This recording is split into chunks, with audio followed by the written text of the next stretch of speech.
Hai Sportmania, kembali lagi di channel Sport Story. Berita kali ini kita awali dari hasil pertandingan Liga Inggris. Manchester City kembali merebut puncak klasemen Liga Inggris usai mengalahkan Cardiff City 2-0 dalam laga yang digelar di Etihad Stadium Kamis dini hari.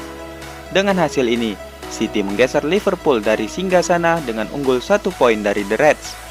Bermain sebagai tuan rumah, The Citizen berhasil unggul 2 gol langsung pada babak yang pertama. De Bruyne membuka skor bagi City saat laga baru berjalan 6 menit. City kemudian menggandakan keunggulan di menit ke-44 lewat sepakan keras Leroy Sané. Pada babak yang kedua, tidak ada tambahan gol yang terjadi. Skor 2-0 pun bertahan hingga pertandingan usai. Pada pertandingan Liga Premier Inggris lainnya, Chelsea tak menemui kesulitan ketika menjamu Brighton di Stamford Bridge dengan kemenangan 3-0.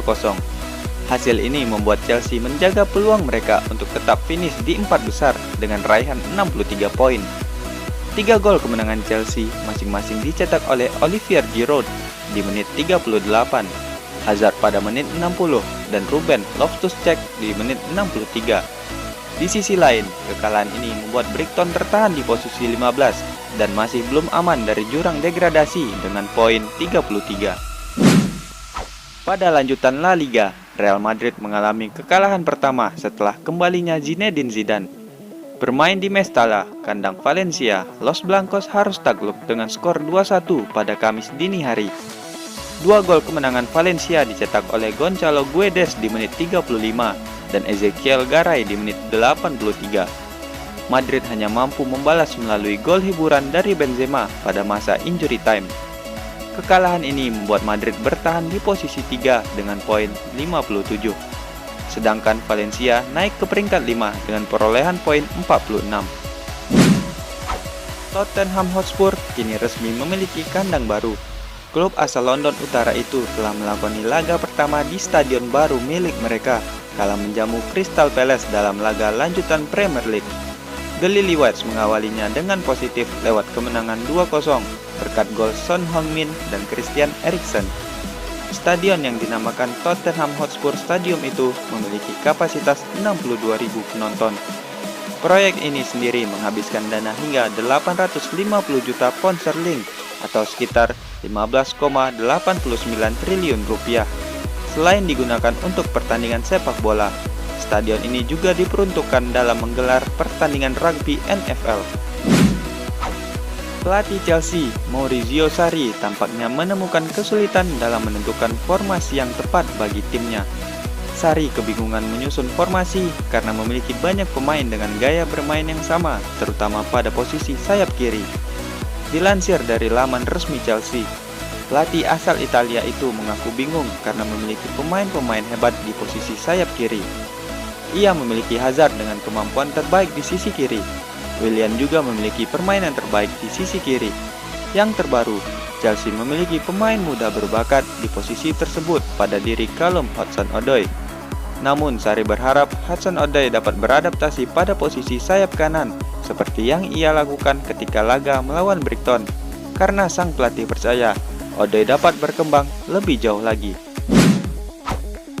Manchester United dikabarkan akan melakukan perombakan skuad pada musim 2019-2020 mendatang.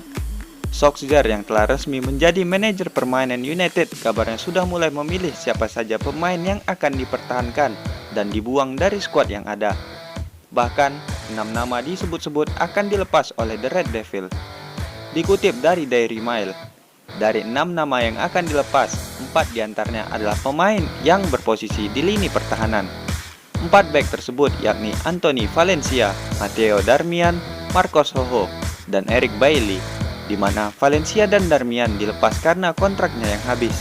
Sedangkan 2 nama terakhir, Juan Mata dan Ander Herrera, kontraknya juga akan habis di akhir musim ini. Sejauh ini negosiasi kontrak kedua pemain itu pun masih mengalami kebuntuan. Cristiano Ronaldo dikabarkan bisa kembali memperkuat Juventus pada laga perempat final Liga Champions. Bianconeri akan berhadapan dengan Ajax pada tengah pekan mendatang. Juventus akan terlebih dahulu menghadapi laga tandang di Amsterdam Arena. Seperti yang diketahui, Ronaldo saat ini masih menjalani masa pemulihan pasca mengalami cedera saat membela Portugal pada laga melawan Serbia. Cedera tersebut membuat Ronaldo tak bisa membela Juventus pada beberapa laga terakhir. Namun, dikutip dari Daily Star, Ronaldo tidak merasa khawatir dengan cederanya itu karena ia sangat mengerti kondisi tubuhnya. Ia mengatakan akan kembali dalam 1 atau 2 pekan lagi. Itu artinya Ronaldo diprediksi akan kembali ketika menghadapi Ajax nanti.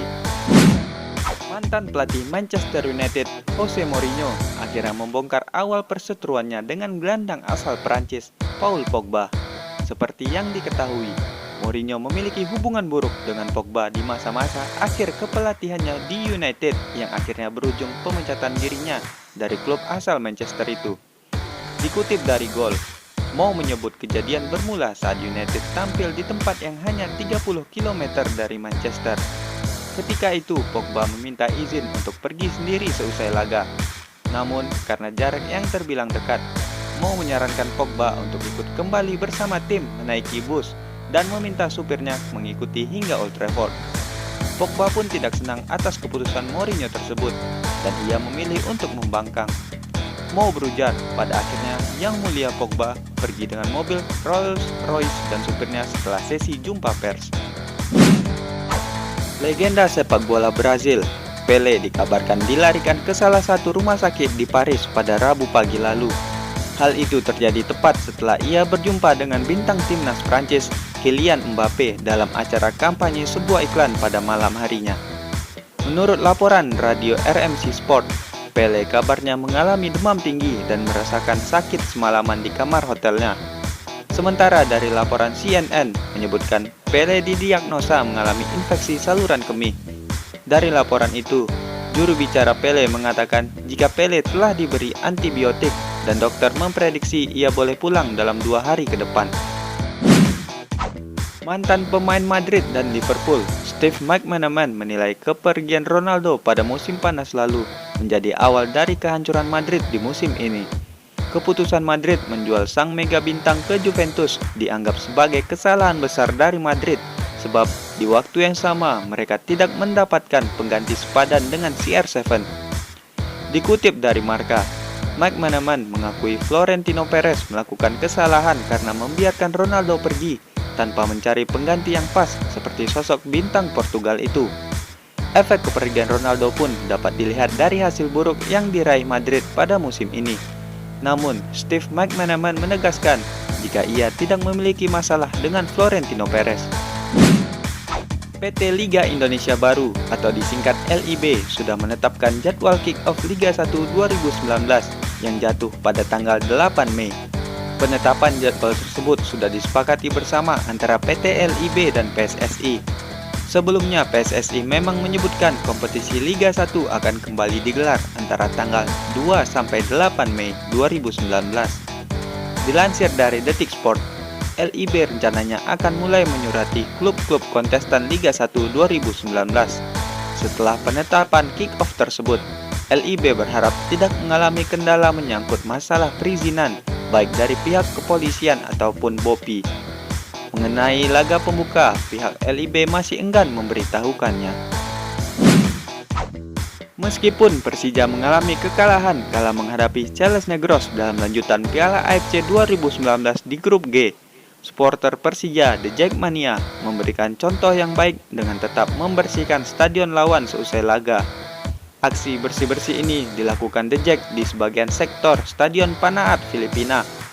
Hal ini bukan kali pertama dilakukan The Jack ketika mendukung Persija kala berlaga di markas lawan. Saat Macan Kemayoran bertanding di Stadion Tuwuna untuk menantang Sun United pada laga kedua grup G Piala AFC 2019, mereka juga melakukan hal yang sama. Pemain Persib Bandung, Esteban Vizcarra harus absen sekitar 2 bulan pasca menjalani operasi di lututnya. Tim dokter Persib Bandung menemukan ada serpihan tulang sehingga harus melakukan operasi. Gelandang Persib itu kemungkinan akan melewatkan pekan pertama di Liga 1 2019. Dokter tim Persib Bandung, Raffi Gani, mengatakan Vizcarra sudah mulai beraktivitas usai menjalani operasi. Tapi aktivitas yang dilakukan hanya untuk memulihkan kekuatan dari otot-otot lututnya. Tim dokter memprediksi ia akan membutuhkan waktu istirahat selama 2 bulan hingga dapat kembali full bermain di lapangan. Pembalap Yamaha, Maverick Viñales menyebut insidennya dengan Franco Morbidelli pada balapan MotoGP Argentina lalu merupakan hal yang wajar dan biasa terjadi. Viñales bernasib buruk lantaran bertabrakan dengan rider Petronas Yamaha SRT, Franco Morbidelli, yang menyebabkan ia gagal finish pada balapan tersebut. Dilansir dari GP1, pembalap asal Spanyol itu telah memaafkan Morbidelli dan mengatakan setiap pembalap bisa saja melakukan kesalahan yang sama seperti Morbidelli.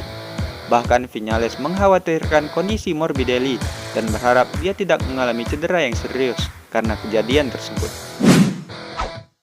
Pembalap tim LCR Honda Castrol, Cal Crutchlow, merasa kecewa di MotoGP Argentina 2019.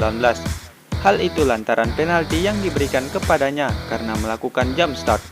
Dalam balapan tersebut, Crutchlow padahal sudah berada di rombongan terdepan bersama Rossi dan Dovizioso. Namun di tengah balapan, ia mendapatkan penalti karena dinilai melakukan jump start dan harus melewati pit lane sebagai hukumannya. Alhasil ia hanya berhasil finish di posisi 13. Seusai balapan, pembalap asal Britania Raya tersebut menjelaskan jika ia merasa tidak melakukan jump start dan hanya melakukan pergerakan kecil untuk mencoba menyeimbangkan motor dengan kakinya. Crutchlow dan timnya pun sempat melakukan pembelaan dan protes, namun hal tersebut tidak merubah kondisi apapun. MotoGP akhirnya memberi gambaran 3 dimensi dari rancangan pembangunan sirkuit Mandalika yang ada di Lombok, Indonesia. Sirkuit Mandalika sendiri akan menjadi arena balapan MotoGP mulai 2021 mendatang.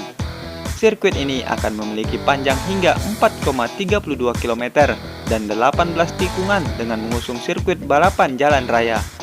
Dari akun Instagram MotoGP, sirkuit Mandalika terlihat indah dalam bentuk 3 dimensi. Terlihat sebuah trek akan dibangun di tepi pantai dan dikelilingi perbukitan di wilayah timur Indonesia itu. Gambaran 3 dimensi itu juga memperlihatkan banyak hunian bagus dan elit yang nantinya akan dipakai untuk menampung wisatawan nonton MotoGP 2021 di Indonesia.